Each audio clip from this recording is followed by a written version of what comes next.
I'll talk about the brief content of my talk, and will be like the introduction on membrane and its membrane process. Then why we choose this titanium dioxide based membrane, and what is the preparation methodology, and what are the different physiochemical properties, and how it behaves for the gas separation. And then finally, I'll come to the conclusion. Okay, if you talk about membrane, it's simply the thin flexible sheet that acts as the barrier. That's why the membrane normally it selectively separates the materials or the important and unimportant materials, and either by pores or through the minor gaps that lie in the molecular arrangements of the continuous phase. And these membrane, it is just being used, or it has like a diverse form of applications, starting from water purification, water treatment, gas separation, agriculture, as well as in food industry, and for soil treatments, and then even from RBC or pharmaceuticals, and a lot. So this membrane technology here, I'm working with the developments of membranes, efficient membranes for gas separation process. Then if you just see the global market of this membrane, and what we can see is that if you consider by regions, and what we can see that this Middle East and Africa, it has the highest this membrane market, and still it's like expected just to go to gradual increase by 20 billion. So it was like 20 billion USD, and it's like expected to increase by 12%. And what materials are used to prepare the membrane, and on the basis of the the material used, the different materials can be used, like the polymer, ceramics, or the metals, and many others among them. The polymer membrane, it occupies almost 60% of the total membrane market. And on the basis of applications, we just see, as we say, that this membrane has a wide range of applications, but on the basis the global markets, and the almost 50% of this membrane technology is just being used for water treatment, and this for gas separations, yes, the fraction is very small, but it's now getting a lot of interest. And then if we just talk about the mechanism of membrane separation, how normally the membrane helps to separate the things, the important and unimportant constituents, and it depends upon the types of the nature of the membranes. If the membranes, if we are like focused for water treatment, for water, and if the membranes are porous in nature, then the mechanism is either by the viscous flow or the Knudsen diffusion process, or by like simply the molecular sieving process. And if you just use non-porous membrane, especially for gas separation, then the mechanism is the solution diffusion, and which occurs in 3 different steps.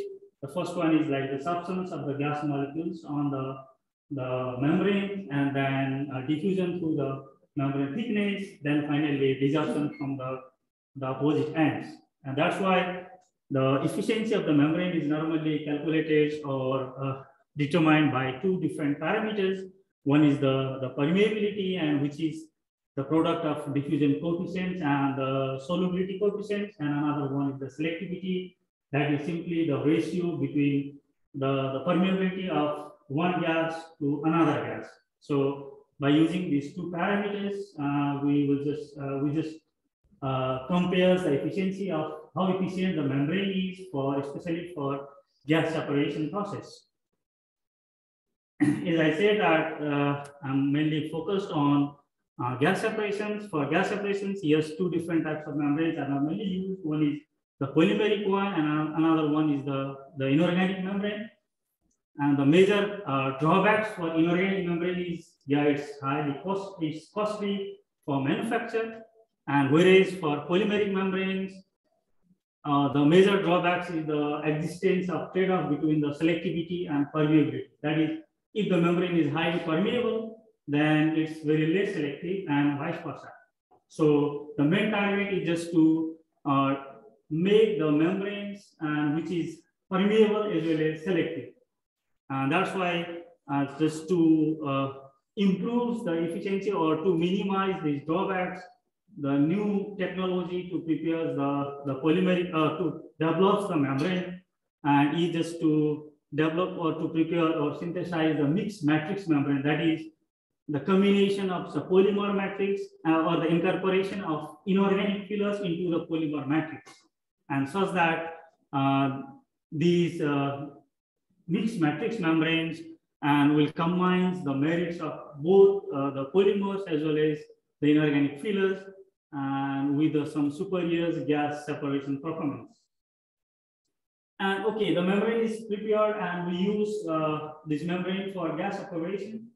And then to know how efficient is the membrane, and there should be always the benchmark and to compare the efficiency of the membrane. So to know how efficient is the membrane, we always use the benchmark that is normally called the Robson's plot.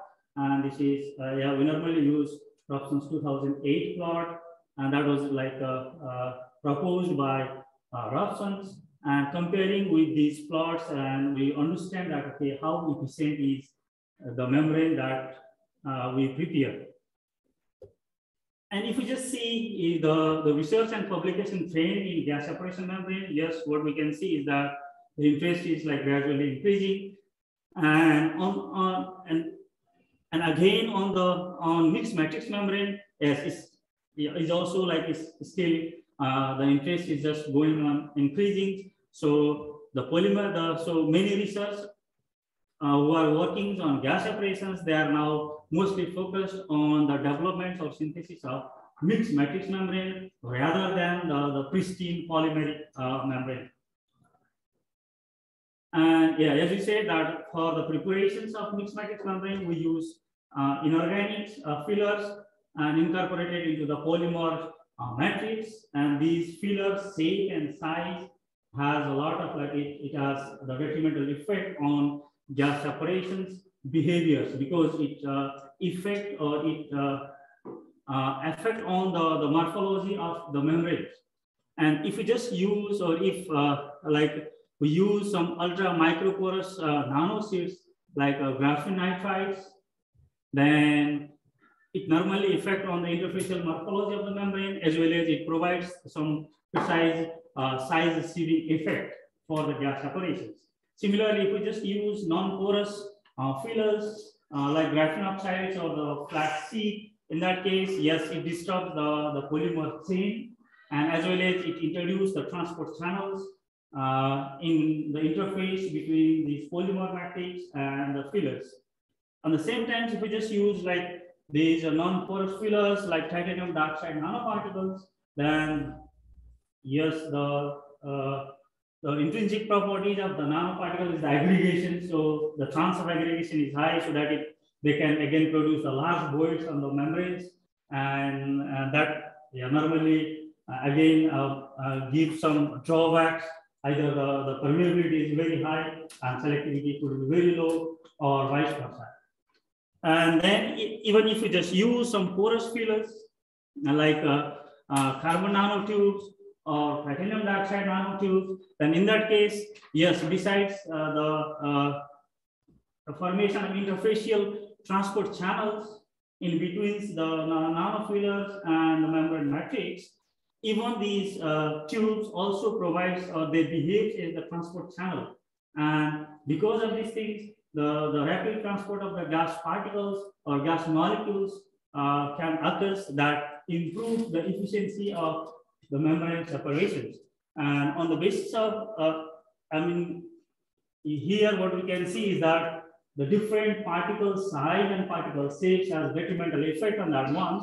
And considering these things, and we use, in our research, we use TNT, I said that is titanium dioxide nanotubes, and with the graphene mixed with graphene oxide to form the hybrid mixed matrix membrane. And then we applied it for the separations of carbon dioxide and methane. Normally we can say from the biogas or from the natural gases, the separations of CO2 and methane, because carbon dioxide, if it presents in methanes along with the methanes in biogas, which is commonly used for the fuels, then the CO2 will reduce the calorific values of carbon dioxide, methane. And similarly, in presence of moisture, yes, CO2 will combine with the moisture to form some acids, and which is again the corrosive in nature. That's why there is, it is important to separate carbon dioxide from methanes or from fuels, or you can say biogas or the natural gas. And yes, there has been a lot of work already has been done using this CNT as a fillers. It's because the CNT, it has high size exclusion selectivity for the gases, and that is determined by the inner core diameter. Is the inner core diameter of CNT can be fluctuated or can be as low as 4 angstrom. And similarly, there is the rapid gas transport rate through these tubes, because as already we said that these tubes act as the channels, and then these rapid transport of gases through the tubes is because of the smoothness. The internal tubes, the tubes of these CNT tubes are very smooth, so that the chance of passing of the gas molecules is very fast. And however, these CNT, the major disadvantage is the synthetic process, and it's very costly, as well as the post purification steps for CNT. Yes, in terms of cost, it is very costly. That's why what we think is, considering their inherent properties, why don't we try with some others, inorganic particles or inorganic nanoparticles or the fillers, which are almost the similar properties of CNT, and in terms of cost, and that is more cheaper. And that's why we select a titanium dioxide nanotubes, because this titanium dioxide has already been used for different applications in fuel cell, photocatalyst, as well as energy storage system, and is sensor for gas or the peers. And similarly, this TiO2, it has high efficiency for or high affinity for CO2 absorption capacity. So considering these two important properties of titanium dioxide, we decided to prepare the titanium dioxide nanotubes and then apply just to apply for gas separation, or applied for the preparations of mixed matrix membrane. And on the same time, we combine titanium dioxide nanotubes with the graphene oxides, because the sheet morphology of graphene oxide can improve the dispersion of the fillers. The dispersion of titanium dioxide nanotubes, because as already we said that these nanoparticles have high tendency for aggregation. If there is aggregations, yes, the efficiency is again, or the trade-off we can see already, the trade-off between the selectivity and permeability can again be observed. That's why for homogeneous dispersion of these titanium dioxide nanoparticles, we use graphene oxides along with the TNT. And another important applications, or the properties of graphene oxide is, even this graphene oxide, when incorporated into polymer matrix, it also acts as the barrier for the gas separation, and hence can improve the gas separation's selectivity. So considering this behavior or these properties, we are motivated to use CNT mixed with graphene oxides. And here are some of the methods and some results. And how we prepare is, at first the titanium dioxide nanotube was prepared by microwave hydrothermal process, and using P25 diglycol as the starting materials for TNT. And then titanium dioxide nanotube was mixed with the graphene oxide by simple hydrothermal process. And after the formation of the composite, TNT geocomposite, we then mix with the cellulose triacetate. Yes, we use cellulose triacetate because this polymer has been long used, and it is widely used for the gas for preparation of the membranes because of its high mechanical strength and thermal stability. That's why we choose this cellulose-based material, that is cellulose triacetate. And then we just mix this composite with this cellulose triacetate and simply prepare the membranes by solution casting method using gutter blades. And here we can see the SEM cross-sectional image, SEM image of the membrane, where we can see the distributions of these composite titanium dioxide, graphene oxide composite throughout the membrane. And then these are some of the physiochemical properties. And in order to compare the efficiency, what we do is like, yes, we prepare membranes with the composite fillers, and similarly to see, we even prepare the membrane just only with the graphene oxide and only with the titanium dioxide nanotubes and with the pristine one, and then compare how the efficiency changes on adding the composite. And here what you can see is the different SEM image of the surface as well as the cross sections. And what we can see is that using different constituent, different fillers, the surface morphology as well as the morphology or the cross-sectional morphology of the membrane has changed. These change in morphology has detrimental effect on gas separations. And similarly, with these 3D profilometers, what you can see is that with increasing or with the addition of the fillers, the surface roughness increases, and as well as from contact angle, what you can see is that with the addition of the fillers, the hydrophilicity decreases. It's because the surface roughness of the membranes increased with the addition of fillers. And then to see that the chemical interactions, we use the different techniques.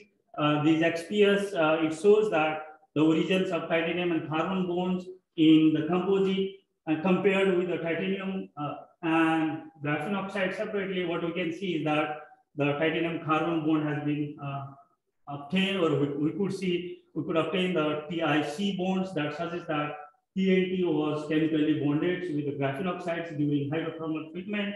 And this Ftir Spectra, it shows that all the spectral peaks in hybrid membranes as well as on the is compared with the basic pristine cellulose triacetate, and all the peaks are in lines with the cellulose triacetate.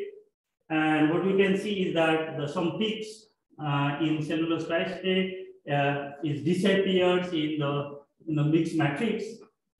That confirms that okay, some interactions, these fillers and matrix interactions, has occurred during the synthesis process.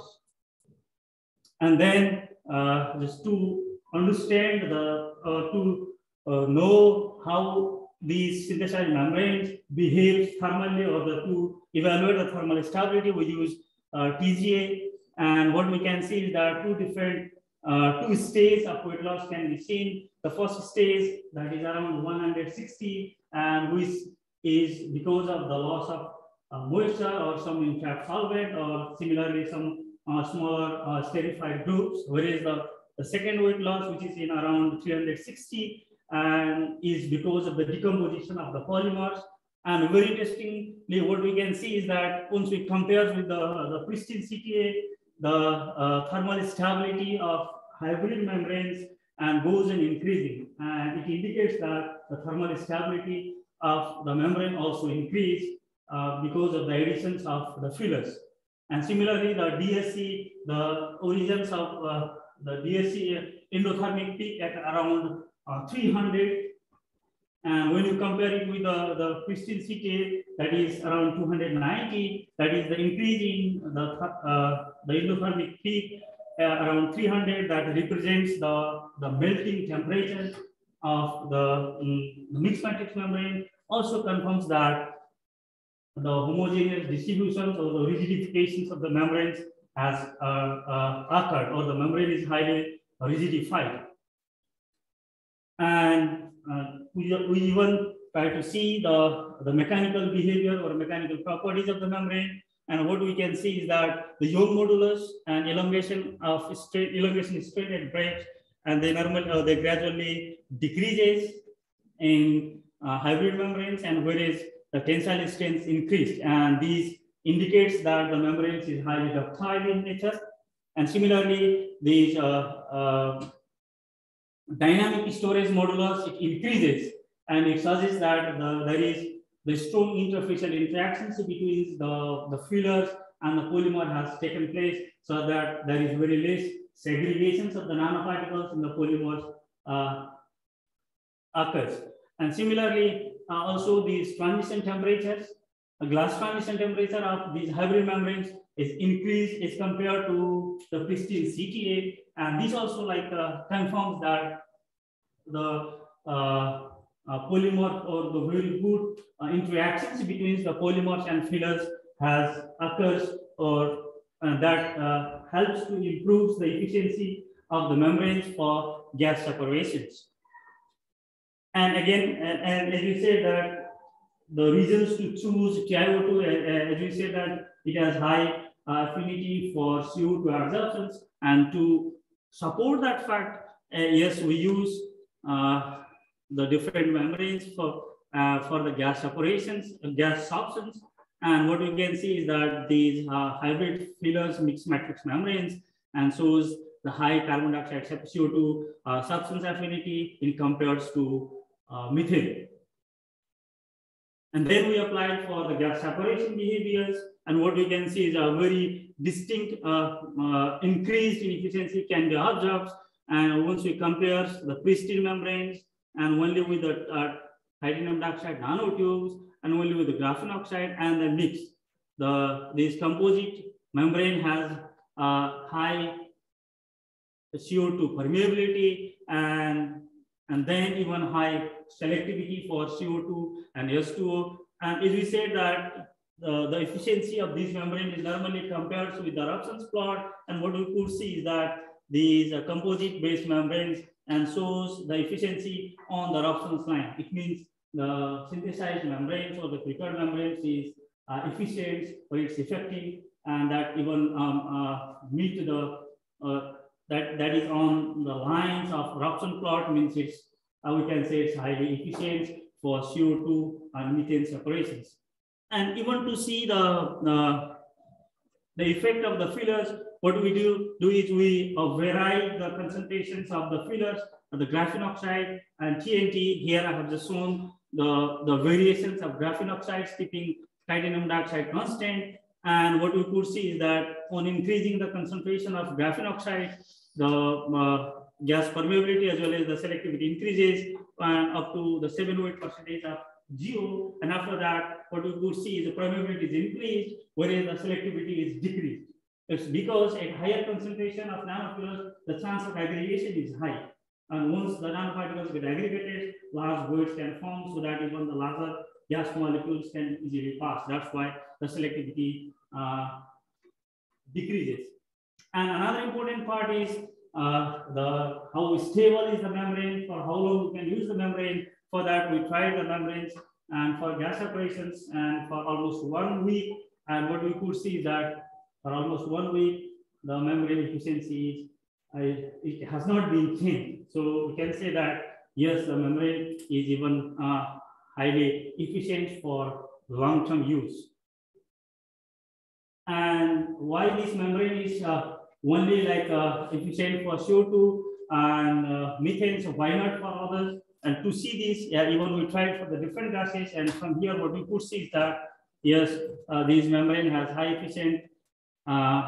efficient for carbon dioxide because of the presence of the polar groups on titanium dioxide nanoparticles, as well as the tubes, and as well as the titanium dioxide has highly efficient for CO2 substance. Because of all these properties, this membrane is highly efficient for carbon dioxide methane or carbon dioxide nitrogens, and that, as we said, is for biogas or the natural gas separation process.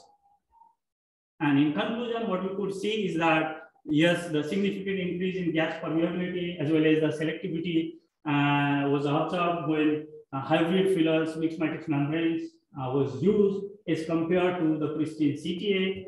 And these hybrid fillers has favorable synergistic effect in separations. And the very important thing is, yes, there are some other fillers like zeolites or ammonia, and other fillers are extensively used. However, to show this efficiency, to show such type of efficiency, yes, they need to use the large concentration, high concentration. of the fillers. And in that case, the particle aggregations is the major problem. But here, even with using very low filler concentrations, we could get the high efficiency. That's why we can say that the addition of these titanium dioxide nanotubes could be one of the alternatives for these CNT materials or CNT fillers. And I would like to acknowledge these European Unions and for the fundings that helped me and in terms of COMSET 2 and to carry out my research. And finally, I would like to thank you for your kind attention.